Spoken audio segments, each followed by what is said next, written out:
राम राम। आप सबको मेरा प्रणाम, साधुवाद, नमस्कार। मैं आज आप सबसे एक ज़रूरी बात करने के लिए आया हूँ। अमूमन मैं पिछले 1 साल से तो कम से कम 2 साल से और पिछले 4 महीने में तो बहुत ज़्यादा राजस्थान के कोने कोने में मैं घूम रहा हूँ, देख रहा हूँ और मैं आज टिप्पणी करना चाहता हूँ कि एमबीसी की जो राजनीतिक स्थिति है उसके ऊपर मैं आपसे कुछ बात करना चाहता हूँ। आपको पता ही होगा, अखबार में बार बार आ रहा है, आर्टिकल्स भी आ रहे हैं, मैंने बहुत इंटरव्यूज भी दिए हैं और मैं आपको फिर से कहना चाहता हूँ कि राजस्थान में एमबीसी समाज 75 विधानसभाएं काबिज करता है। 75 विधानसभाओं का मतलब क्या है? आप ये देखिए कि राजस्थान में 200 विधानसभाएं हैं और यहाँ से अपने नीचे से धौलपुर से लेकर के और बाड़मेर बॉर्डर तक पूरे इलाके में और पूरा वहाँ से अपन बेगू से होते हुए चित्तौड़ होते हुए अगर आप पूरा का पूरा ये पूरा बेल्ट देखेंगे तो इस पूरे के पूरे बेल्ट में ये सब लाल रंग का है।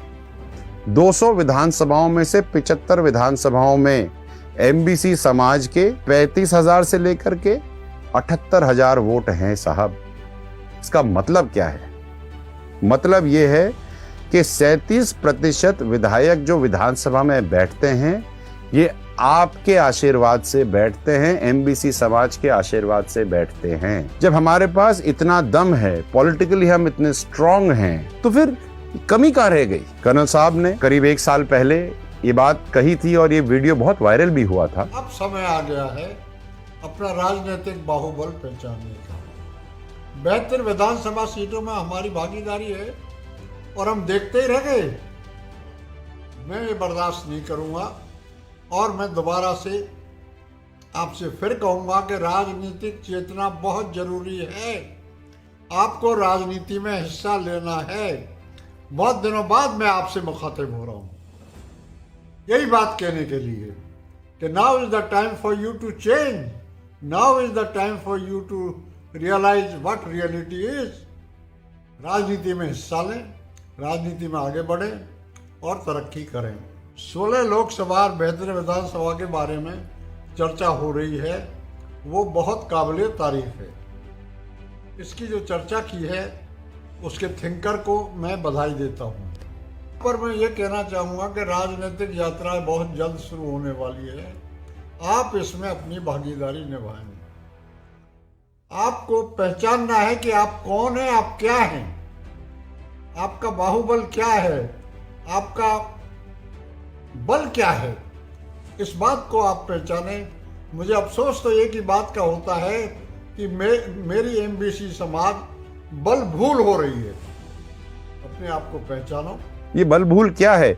जब आप 75 विधानसभाएं काबिज करते हैं जहां पर आपके 35,000, 31,000 से 35,000 से लेकर के 78,000 वोट हैं, तो आपको कोई गांठता क्यों नहीं? ये विचार करने वाली बात है। अगर कोई आपको पूछता नहीं तो शायद इसलिए कि हमने ढंग से पूछवाया नहीं। आप, हम और एमबीसी समाज, मुझे कभी कभी ऐसा लगता है कि हम केवल भीड़ तंत्र का हिस्सा हैं, प्रजातंत्र का हिस्सा हैं, लेकिन राजतंत्र का हिस्सा हम नहीं हैं। संगठनों में, चाहे वो क्षेत्रीय संगठन हो या स्टेट के संगठन हो, पॉलिटिकल पार्टीज के संगठन हो, हम हैं कहाँ? हम तो कहीं भी नहीं। एक बार आप ये देखिए, वोटिंग पैटर्न जब होता है तब सब कहते हैं कि भैया वोट ही नहीं, हम टिकट किसे दें? तो जहां पर 70,000 वोट हैं एमबीसी समाज के, 65,000 हैं, 61,000 वोट हैं जिन विधानसभाओं में, वहां भी आप टिकट नहीं देते। आपको मैं बताऊं, चलो गुर्जरों की बात अलग कर दो, आप देवासी रायका रैबारियों की बात अलग कर दो, आप बात करो गडरियों की। 75 साल से एक भी एमएलए नहीं बना, ना ही बंजारों का एमएलए बना, ना ही आपके लोहारों का एमएलए बना। तो हम लोग क्या कैड़ा गा रहे हैं, हम जा कहां रहे हैं? मेरा निवेदन आप सबसे है कि विचार करिए। अगर आपकी राजनीतिक ताकत केवल वोट देने तक ही सीमित है और एमएलए बनने तक नहीं है, या उतना हम सोच नहीं रहे हैं, तो कहीं का तो गड़बड़ है। जो ये 75 विधानसभाएं, ये सारी की सारी जनरल नहीं है, इसमें कुछ विधानसभाएं रिजर्व भी हैं। रिजर्व को अगर आप अलग कर दो तो हमारे तो कम से कम 37 एमएलए बनने चाहिए साहब, एमबीसी समाज के। हमें इस पे गौर करना है। मैं ये मैप इसीलिए रिलीज कर रहा हूं आप सबको कि आप देखो आपके पास दम कितना है। हनुमान को बताना पड़ा ना कि उनकी ताकत क्या है। मैं आपको बता रहा हूं कि आपकी ताकत क्या है और आप केवल एक दो विधानसभाओं में सीमित नहीं हो, आप सब जगह हो।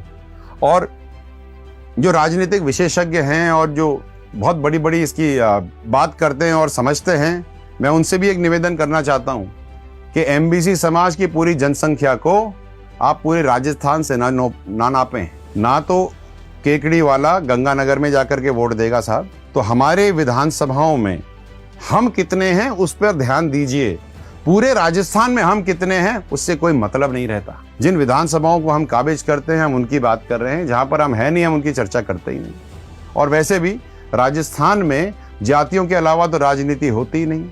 आप तो हर बार लिखते हो उसमें कि इस बार अमुक पॉलिटिकल पार्टी ने जातियां साध ली।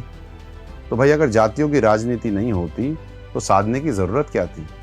तो आपने सारी तो जातियां साध ली, लेकिन एमबीसी समाज की 5 जातियां कभी नहीं साधी साहब। मेरा सबसे सारी पॉलिटिकल पार्टी से हाथ जोड़ करके निवेदन है कि आप हमें हमारा जो बनता है हिस्सा, हमें हमारी हिस्सेदारी दीजिए। पॉलिटिकल पार्टी कोई भी हो उससे कोई मतलब नहीं। मैं पॉलिटिकल आकाओं से बात करना चाहता हूं, मैं पॉलिटिकल पार्टी से बात करना चाहता हूं, और मैं जो ये बात कर रहा हूं ये उन विशेषज्ञों से भी बात कर रहा हूं जो अपनी अंक गणित लगा करके बार बार इलेक्शन से पहले दिखाते हैं, परोसते हैं जाजम। तो ये बार जाजम, इस बार की एमबीसी समाज भी एक जाजम लगाएगा। और जो समाज 75 विधानसभाओं को काबिज करता है वो इस बार राजस्थान की राजनीति में मुखर होकर आएगा। और मैं नहीं आऊंगा। एमबीसी समाज का एक एक व्यक्ति, एक एक बच्चा, एक एक महिला अपना राजनीतिक हक मांगने के लिए एकजुट होकर के एक जाजम पे बैठ करके मुखर होकर के आइए। मुझे इतना विश्वास है, मैं आपके साथ हूं। जो आप डिसाइड करो हम वैसे करेंगे। अब हम मीटिंग्स करेंगे, समाज की खूब सारी मीटिंग्स करेंगे, विधानसभा वाइज मीटिंग करेंगे, और जो डिसीजन समाज लेगा वो डिसीजन सराखों पर। और हो सकता है इस बार हम पूरे राजस्थान का एक साथ डिसीजन ना लें, हम विधानसभा वाइज डिसीजन ले सकते हैं। आप कहिए तो सही, जो समाज कहेगा हम वो करेंगे, बस बशर्ते इतना कि हमें हमारा राजनीतिक दायित्व, हमारी राजनीतिक हिस्सेदारी, चाहे वो एमएलए के टिकट में हो, चाहे वो लोकसभा के टिकट में हो, चाहे वो किसी और चीज में हो, संगठन में हो, हमें हमारी हिस्सेदारी चाहिए।